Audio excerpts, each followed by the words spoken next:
Hola, ¿qué tal? Muy buenas a todos. Soy Manuel Gómez Campos, profesor del área de traducción e interpretación Universidad de Córdoba. Voy a presentar mi comunicación, la cuestión de las lenguas nacionales en la literatura africana francófona, femenina, reflexiones sobre su traducción. Como ven, selecciono algunos conceptos que consideramos que son claves para nuestra investigación, para nuestro estudio. En primer lugar, las lenguas nacionales. Vamos a hablar de las lenguas nacionales y sobre todo la característica principal que encontramos en la literatura femenina africana francófona. En segundo lugar, hablaremos sobre, por supuesto, esta misma literatura. Y en último lugar, hablaremos sobre algunas reflexiones sobre su traducción, ¿no? Una literatura multilingüe, algunas reflexiones sobre ese proceso traductor que tenemos que llevar a cabo a la hora de traducir una obra donde, pues, en ocasiones puede haber una presencia de tres lenguas diferentes, ¿no? Por lo tanto, reflexionemos sobre ello en este trabajo. Bueno, vamos a ello con el primer apartado. En primer lugar, hablaremos de los efectos del colonialismo. En segundo lugar, sobre la delimitación de esta literatura. En tercer lugar, sobre las lenguas nacionales. En cuarto lugar, sobre la traducción de esa literatura multilingüe en los países siguientes, en Benín, en Burkina Faso, en Costa de Marfil, en Malí y en Senegal. Y en último lugar, haremos algunas reflexiones y conclusiones acerca de esta temática. Para comenzar, por supuesto, tenemos que proponer una definición de colonización y nos iremos a la definición de Messager que publicó en el Discours sur le colonialisme, en la que situaba a la colonización como une tête dépend dans une civilisation de la verberie, d'où à n'importe quel moment peut déboucher la négation pure et simple de la civilisation. De manera que ponía en consonancia la colonización y la civilización y consideraba que cualquier país que llevase a cabo esta masacre, la masacre de la colonización, se quedaría completamente sin civilización, de manera que relacionaba ambos términos. Tenemos algunas definiciones quizás más recientes, 50 años después, más de 50 años después, en el caso de Janssen Husserl-Hummel, de 2019. Y en este caso, estos dos investigadores lo que llevan a cabo es una serie de definiciones sobre términos que aparecen sistemáticamente en los estudios postcoloniales, ¿no? Que son la colonización, la colonia y el colonialismo. En este caso vemos que la definición que lleva a cabo durante su estudio, por ejemplo, en el caso de la colonización, consideran que es un proceso de conquista y apropiación de tierras, o en el caso del colonialismo, una relación de dominio o señorío. Consideramos que estas definiciones no tienen en cuenta el aspecto de la civilización que comentaba Messager o incluso Jean-Paul Sartre en algunos de sus ensayos, donde mencionaban que la parte cultural era muy importante y donde especificaban el sufrimiento que llevaba a cabo, que, producido por supuesto por las metrópolis, ¿no? Que llevaban a cabo, que tenían, que sufrían los países colonizados. Por eso proponemos la siguiente definición, que consideramos que la colonización es una relación de dominio de uno o más territorios colonizadores hacia uno o varios territorios colonizados cuya relación es subordinada, suponiendo la deshumanización y barbarie del colonizador frente al pueblo colonizado. Comenzamos con nuestro primer apartado, los efectos coloniales de las lenguas nacionales, con una imagen que vale más que mil palabras, ¿no? En este caso, ¿no? No es en África, pero sí es en el caso de Estados Unidos. Y vemos efectos bastante similares del colonialismo. En primer lugar, vemos en África que hay un control completo del continente africano por parte de la metrópolis, en este caso la metrópolis francesa, ¿no? Porque vamos a hablar de la literatura francófona. Encontramos que hay una apropiación de la identidad dentro del sistema educativo, donde hay una diferenciación racial, ¿no? Entre los estudiantes, ¿no? Los jóvenes negros, indígenas, nativos que estudiaban en ese caso, que accedían a la educación, y la educación de los blancos, ¿no? De manera que los nativos tenían que cambiar su cultura y adaptarse a la cultura de la metrópolis. Encontramos también que los efectos del colonialismo, por supuesto, no solo fracasos culturales, sino un fracaso económico, ¿no? Que empobreció a buena parte de la clase media. Encontramos también, como menciona el causante Fernández, que las políticas educativas son totalmente diferenciadas, ¿no? Para mantener sometida a esa población, como comentábamos. O también lo que menciona Boehmer, ¿no? Que ese sometimiento, ¿no? Pues bueno, se traduce en una jerarquía, en una subordinación hacia, los nativos, ¿no? Por decirlo de alguna forma, pero no solo a los nativos hombres, sino también a las mujeres, por supuesto, que la mayoría, aunque no pudiesen acceder a la educación, pues por supuesto era una manera de dominarlas y una manera de controlarlas, ¿no? El hecho de tener que estar en casa y tener que aprender, ¿no? A llevar a cabo pues bueno, una familia, ¿no? Aprender a hacer las tareas de casa. También tenemos algunos datos que se publican en el estudio de Meredith en 2011, donde, pues, lógicamente, esos efectos del colonialismo pues, son económicos, ¿no? Hemos analizado el aspecto cultural, sobre todo, y el aspecto económico, pues, es sin lugar a dudas, es innegable, ¿no? Cuando vemos que desde el año 86 a 1990 se produce una fuga de cerebros, como dice Meredith. Bueno, tomamos como punto de partida la definición de Mujía Aguilar. Al final, en su estudio menciona en 2010 que, pese a que se pudiese pensar que la independencia frente al colonialismo llevaría a cabo también una independencia lingüística, vemos claramente que no. En el caso de la literatura femenina africana francófona, vemos que el francés tiene una importancia notoria y vemos que el francés pues, ocupa un lugar, como decíamos, preponderante frente a otras lenguas que sí que aparecen también como una forma de revelación, ¿no? Una forma de demostrar, ¿no? Pues, que podemos contra la lengua del otro, es decir, la lengua de la metrópolis, ¿no? Y de forma que la literatura femenina africana francófona aparece, pues bueno, a menudo bueno, culturemas, por así decirlo, o lenguas nacionales, que es lo que queremos analizar en nuestro estudio, ¿no? En el caso, por ejemplo, de Senegal, la pionera de literatura femenina africana francófona, Aminata Soufal, publica sus obras francófonas, por supuesto, en francés, pero también añade el wolof y el árabe.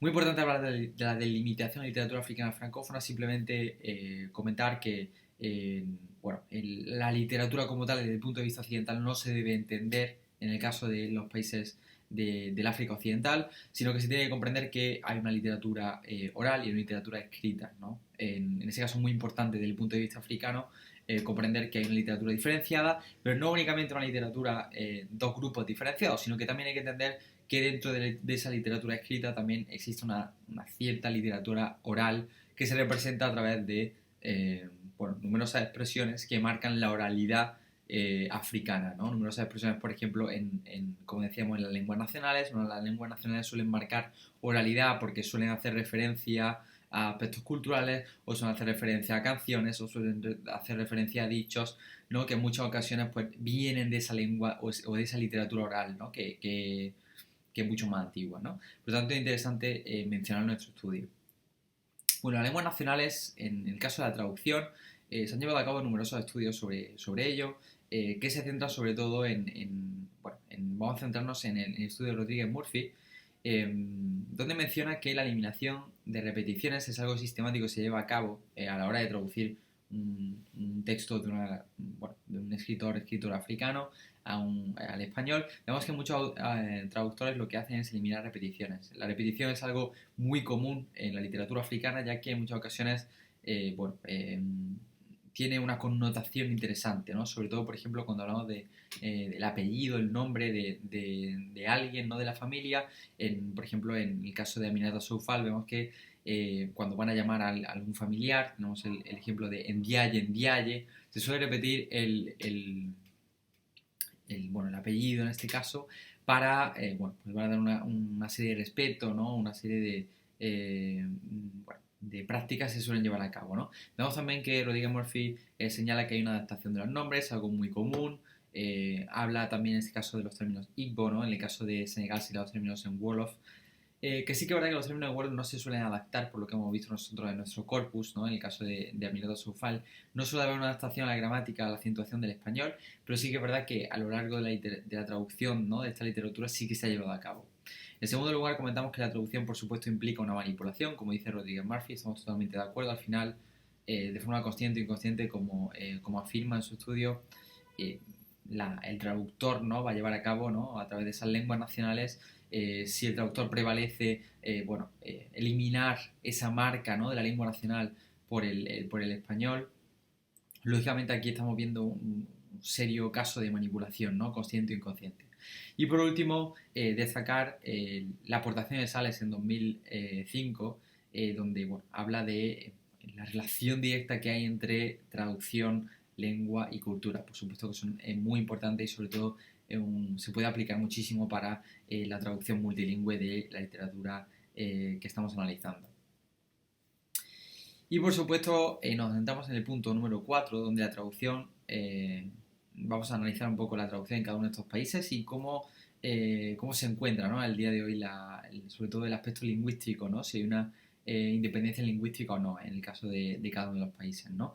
Destacar también que al final, como dice John, en 2009 el traductor al final tiene que intentar llevar a cabo un equilibrio cultural, ¿no? Que va a ser inevitable, ¿no? Con esa domesticación, esa extranjerización y al final una serie de resistencia, ¿no? Aceptabilidad del texto en la cultura de llegada.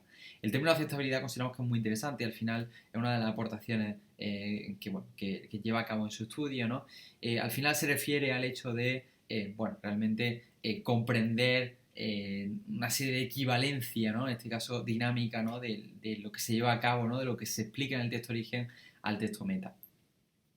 Vamos a centrarnos en cada uno de los países. En este caso, Burkina Faso, podemos ver claramente que el idioma oficial es el francés, pero vemos innegablemente tiene una presencia de idiomas nacionales muy importante, ¿no? El 70% de la población, según el Institut National d'Education, habla moré, fulfudé o jula. Por lo tanto, hay una presencia muy importante donde en la Constitución podemos ver que no aparece ninguna de estas lenguas, solo aparece que la lengua oficial es el francés, por lo tanto es algo bastante cuestionable, ¿no? Que se debería incluir. Tenemos el caso de Benín, donde el 33% de la población sabe leer y escribir francés, y luego hay una cantidad enorme de idiomas nacionales, de los cuales mencionamos los más importantes aquí en la tabla. Y sí que es verdad que es interesante destacar lo que aparece en la Constitución beninesa, ya que habla de dos conceptos, les langues nationales y les langues nationales d'intercommunication. En este caso, Benín consideramos que ha querido hablar un poco de idiomas cooficiales. No se puede hablar de la cooficialidad, como indicamos en la tabla, no sería del todo correcto. Habría que hablar de lenguas vehiculares o de la lengua franca, ¿no? Que en muchas ocasiones las lenguas nacionales, como hemos dicho en nuestro estudio, supone una lengua franca, una lengua de comunicación también entre diferentes tribus, ¿no? En ese caso, por supuesto, la literatura tiene un papel muy importante, ¿no? Ya que tiene un papel en el que, por supuesto, el francés tiene un papel preponderante, un papel principal, pero en las lenguas nacionales que aparecen también tienen en ese reflejo, ¿no? Como podemos ver en todos estos países donde el multilingüismo tiene una presencia importante, ¿no? Ese reflejo de la sociedad, se puede apreciar en la literatura. Tenemos el caso de Costa de Marfil, donde hay unos datos muy similares a los de Benín. Un 33% de los marfileños utilizan la lengua francesa diariamente, en este caso. Y ahí, Costa de Marfil es un país que destaca, sobre todo por su carácter de una gran cantidad de grupos lingüísticos, ¿no? Donde podemos situarlos en cuatro, ¿no? Llevamos a cabo un estudio, en nuestro caso, sobre la documentación de la traducción en Costa de Marfil y destacábamos en nuestro estudio una gran cantidad de idiomas, ¿no? Y como podéis ver en la imagen, el baoulé es el idioma más hablado, con más cantidad de hablantes, con casi 2.200.000. Mismo ejemplo que hemos visto hasta ahora, Costa de Marfil indica que el francés es la lengua oficial, pero no indica cuáles son las lenguas nacionales. Lo mismo digo, en la tabla indicamos cooficiales, pero no existirá una lengua cooficial, sino que podremos hablar de lenguas cooficiales. En este caso hablamos de la República de Malí. Es interesante la República de Malí porque tiene un idioma nacional muy importante que es el bambara. El 80% de la población habla el bambara, pero sí que es verdad que la mayor parte de las publicaciones en este caso se llevan a cabo en francés, lo cual registra también una barrera lingüística, ¿no? En el caso de la literatura, que quizás explique, en nuestro punto de vista, las dificultades que puede que esta literatura tome forma, ¿no? en la República de Malí y que pueda ser leída, ¿no? por los habitantes, en este caso, ¿no? De los ciudadanos de este país. Vemos que el artículo es muy similar, el artículo 25 de la Constitución, añade, ¿no? que la lengua de expresión oficial es el francés, pero no hace especial alusión a las lenguas nacionales, sino simplemente dice que existe una forma de promocionarlas. Por último nos vamos con Senegal, donde el 58% habla francés en casa, un dato bastante interesante en el país que nos hemos centrado en nuestro corpus, en la pionera de la literatura femenina africana francófona, y vemos como también una pequeña parte de la población habla inglés en casa, ¿no?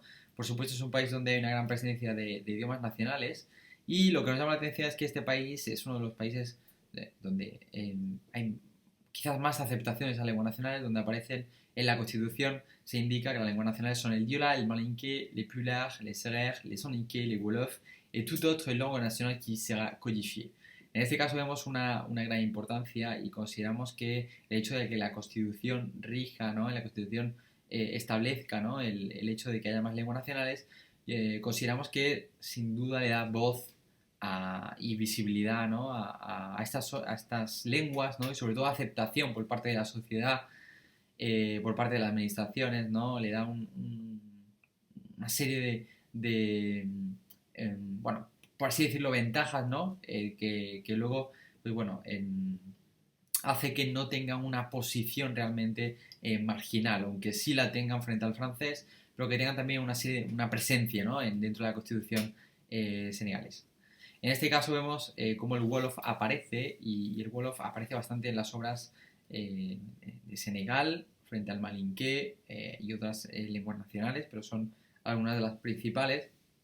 Y vemos claramente cómo esas lenguas pues aparecen para designar, sobre todo en lo que hemos podido averiguar, la mayoría de obras en las que aparece es para designar o neologismos que no existen quizás en francés, o por lo menos en la Francia hexagonal, por así decirlo, o elementos que solo pertenezcan a la cultura senegalesa, de forma que la mayor parte son referentes culturales o culturemas. Algunas reflexiones y conclusiones sobre nuestro estudio. En primer lugar, consideramos que el factor lingüístico supone un reto tautológico dentro de la traducción literaria. Hemos comprobado, ¿no?, que el multilingüismo, sin lugar a dudas, supone un reto tautológico y una dificultad añadida, ¿no?, para el traductor.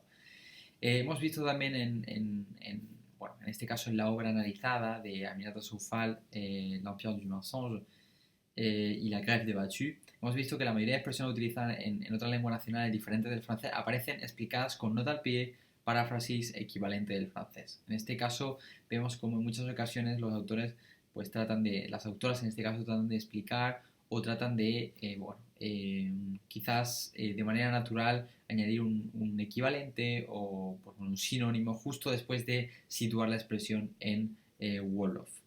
Tenemos casos también, por ejemplo, como el término Dahara, que quiere decir escuela coránica a cielo ouvert, ¿no?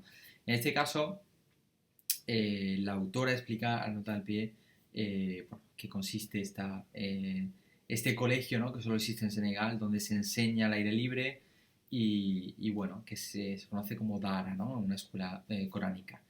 En tercer lugar, consideramos que la documentación supone de gran utilidad para no modificar el componente importante del texto origen. En cuarto lugar, consideramos que al final cada traductor tiene que adaptar, ¿no?, tiene que seleccionar, ¿no?, un método traductor diferente, ¿no?, sobre todo no en cada obra ni cada autora, sino en cada situación, en cada finalidad del texto origen, ¿no? De forma que en cada contexto, pues el traductor deberá o traductora deberá, delimitar y tratar de elegir en este caso su estrategia. Y en último lugar nos vamos con la necesidad de incluir más información en forma de glosarios o notas, lo consideramos bastante necesario, tal y como proponen también otros investigadores, otros autores, otros traductores. Pero sí que es verdad que queremos dejar claro que no en todas las ocasiones, no en todas las obras es algo que es necesario. Incluso puede convertirse en una práctica que dificulta la lectura, como indicamos al final de la diapositiva, porque hemos visto, por ejemplo, la única traducción de Aminata Soufal, que se multiplican por dos la cantidad de notas al pie que en este caso la traducción añade. Sin duda consideramos que en muchas ocasiones la nota al pie pues ayuda, ¿no?, siempre que sea para aportar, siempre que sea para mostrar algo que se considera necesario en una obra que quizás aparece a menudo, pero en otras ocasiones consideramos que explicar todo quita también lo que es la intriga o la creatividad, también no da pie a la creatividad del lector, de forma que en ocasiones no se debería abusar de esta nota al pie. Sí que es verdad que indicar el glosario o indicar imágenes es muy útil, sobre todo cuando hablamos de una literatura centrada más bien en la gastronomía, como suele hacer Aminata Soufal en alguna de sus obras, ¿no?, donde indica casi un recetario, ¿no?, donde mezcla la novela con la comida, y en este caso la presencia de cultura, la presencia de referentes culturales, la presencia de la gastronomía como tal, sí que es verdad que da pie a indicar algún glosario o a indicar alguna imagen para que no se pierda el lector en ese caso, pero en determinados casos muy puntuales, si bien justificado, sí que habría que hacerlo. Bueno, con eso terminamos. Muchas gracias por vuestra atención y nos vemos muy pronto.